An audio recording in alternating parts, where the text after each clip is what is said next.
नमस्कार साथियों, मैं रत्ना वोरा। मेरे YouTube channel advocate Ratna Vora में आप सभी का बहुत बहुत स्वागत है। साथियों, आज मैं आपको कुछ पुरानी बातें याद दिलाना चाहती हूँ। आपको याद होगा जून 2017 में यूपी के उन्नाव में एक 17 साल की बच्ची के साथ बलात्कार होता है और आरोपी है कुलदीप सिंह सेंगर, मतलब बीजेपी का एमएलए। इसके बाद जनवरी 2018 जम्मू कश्मीर में कठुआ में एक 8 साल की बच्ची के साथ लगातार एक हफ्ते तक सामूहिक बलात्कार होता है और उसके बाद उसकी हत्या कर दी जाती है। और उस बलात्कार के जितने भी गुनहगार हैं, उनके बचाव में, उनके समर्थन में ये भगवाधारी लोगों ने रैलियां निकाली थी। उसके बाद सितंबर 2020 हाथरस की गुड़िया जिसके साथ बलात्कार होता है, बाद में उसकी मौत हो जाती है और फिर रात के 2 बजे उसकी लाश के ऊपर पेट्रोल डाल के उसका अंतिम संस्कार तो नहीं कह सकती, परंतु उसकी लाश को ठिकाने लगा दिया जाता है। और रात के 2 बजे बीजेपी के यूपी के मुख्यमंत्री योगी आदित्यनाथ अपने लैपटॉप पे बैठ के पूरे नजारे का अवलोकन करते हैं। इसके बाद एक समय के बीजेपी के यूनियन मिनिस्टर स्वामी चिन्मयानंद उनके खुद के आश्रम में एक महिला के साथ उन्होंने यौन शोषण किया। इस बारे में भी सभी जानते हैं कि वो आरोपी थे। ये भी बीजेपी के। आशाराम बापू, आपको अच्छी तरह मालूम है, सब जानते हैं कि आशाराम बापू के सामने भारत देश के प्रधानमंत्री नरेंद्र मोदी जी किस तरह से चरण वंदन होके उनको नतमस्तक हुए हैं, एक बार नहीं कई बार। बलात्कारी राम रहीम को कौन नहीं जानता है, उसको कितनी बार कब पैरोल दी, वो सिर्फ क्यों दी गई क्योंकि इलेक्शन आते हैं और उसको पैरोल मिलती है। और पैरोल क्यों दी जाती है? ताकि वो बीजेपी के लिए काम कर सके।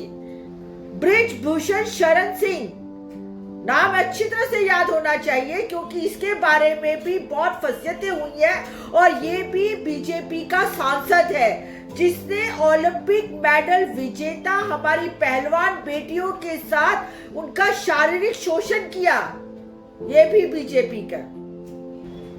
अब बीजेपी के एमएलए राम दुलार गौंड, उसने एक नाबालिग बच्ची के साथ बलात्कार किया और 25 साल की जेल की सजा सुनवाई गई है। अभी पिछले हफ्ते की बात है। बिल्किस बानो के 11 आरोपियों को जेल से रिहा कर दिया गया समय से पहले। ये 11 आरोपी कौन थे? ये सब भी बीजेपी से जुड़े हुए लोग थे। और गोधरा का जो एमएलए वो क्या बोलता है कि ये लोग संस्कारी ब्राह्मण थे, इसीलिए इनको जेल से रिहा कर दिया गया। और अब आज मैं इस वीडियो में अब आपको बताना चाहती हूँ कि सज्जन जिंदल कौन है। ये सज्जन जिंदल स्टील इंडस्ट्री के सबसे बड़े उद्योगपति है। करोड़ों का इनका कारोबार है। पूरे भारत देश में सबसे बड़े स्टील उद्योगपति अगर कोई है तो सज्जन जिंदल। अब सज्जन जिंदल जिन्होंने प्रधानमंत्री को नवाज शरीफ के टाइम पे पाकिस्तान भेजने के सारे बंदोबस्त किए थे। सज्जन जिंदल वो शख्स है जो प्रधानमंत्री नरेंद्र मोदी को युग पुरुष कहते हैं। सज्जन जिंदल वो व्यक्ति है जो ये कहता है कि 70 साल तक भारत देश में कुछ नहीं हुआ, जो कुछ भी हुआ प्रधानमंत्री नरेंद्र मोदी के आने के बाद हुआ। सज्जन जिंदल प्रधानमंत्री नरेंद्र मोदी के बहुत ज्यादा करीबी और बहुत चहेते हैं। इन शख्स सज्जन जिंदल के सामने बॉम्बे में एफआईआर दर्ज हुई है और बॉम्बे पुलिस एफआईआर दर्ज नहीं कराना चाहती थी, परंतु कोर्ट के आदेश के बाद एक 31 साल की एक्ट्रेस ने सज्जन जिंदल के सामने बलात्कार की एफआईआर दर्ज कराई है।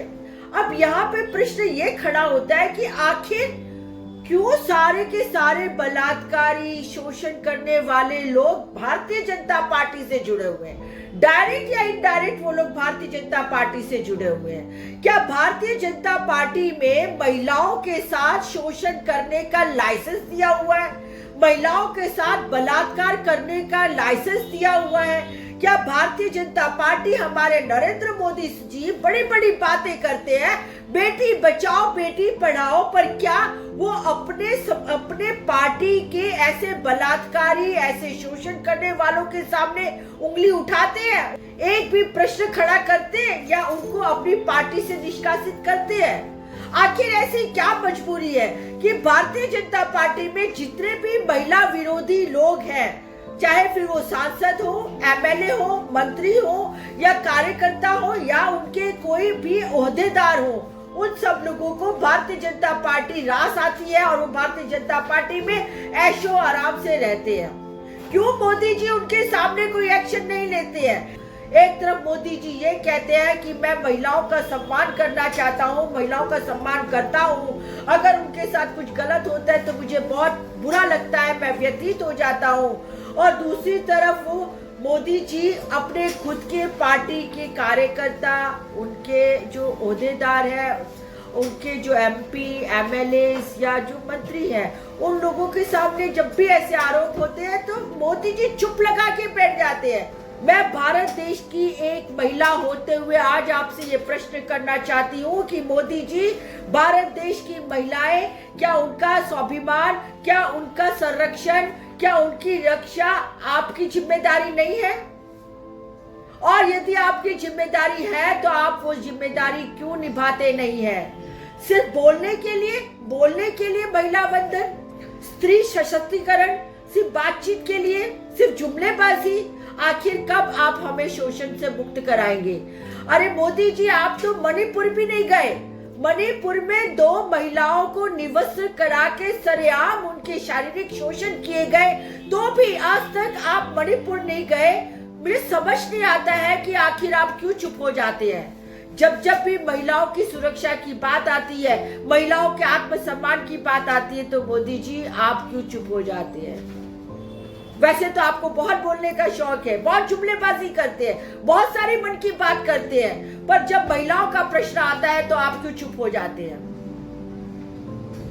बस आज मैं इतना ही इसी प्रश्न के साथ अपना ये वीडियो खत्म करती हूँ कि मोदी जी महिलाओं के आत्मसम्मान, उनकी सुरक्षा, उनकी रक्षा के लिए ठोस और सही कदम आखिर कब उठाएंगे। साथियों, आज का वीडियो यहीं समाप्त करती हूँ।